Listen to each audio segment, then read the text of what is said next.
પ્રાયોજક છે cancer healer centre, a new beginning. ગાંધીનગરમાં સતત છઠ્ઠા દિવસે આરોગ્યકર્મીની હડતાળ.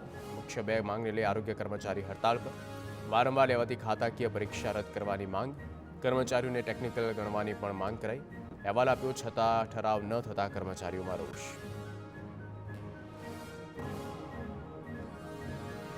બેઠકમાં માત્ર આશ્વાસન અપાતું હોવાનો કર્મીઓનો દાવો.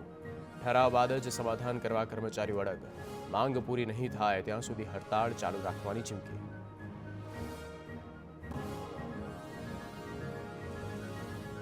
રાજકોટમાં નદીના પટમાં એક્સપાયર થયેલ ફૂડ પેકેટ મળી આવ્યા. આજ નદીના પટમાં ફૂડ પેકેટનો જથ્થો ઠાલવવામાં આવ્યો.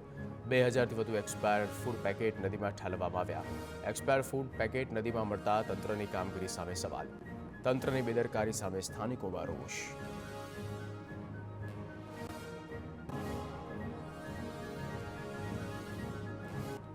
સુરેન્દ્રનગરના ખનીજ માફિયા અને સ્થાનિક પોલીસની સાંઠગાંઠની આશંકા. પ્રાંત અધિકારીએ સ્ટિંગ ઓપરેશન કરી ભાંડો ફોડ્યો. ખનીજ ભરેલા ડમ્પરો પોલીસ જ કઢાવતી હોવાનો પ્રાંત અધિકારીનો દાવો. ચોટીલા નજીક ગેરકાયદે ખનીજ વહન કરતા ડમ્પરોનું ચેકિંગ હતું. તે સમયે પ્રશાંત નામના શખ્સને પકડવામાં આવ્યો.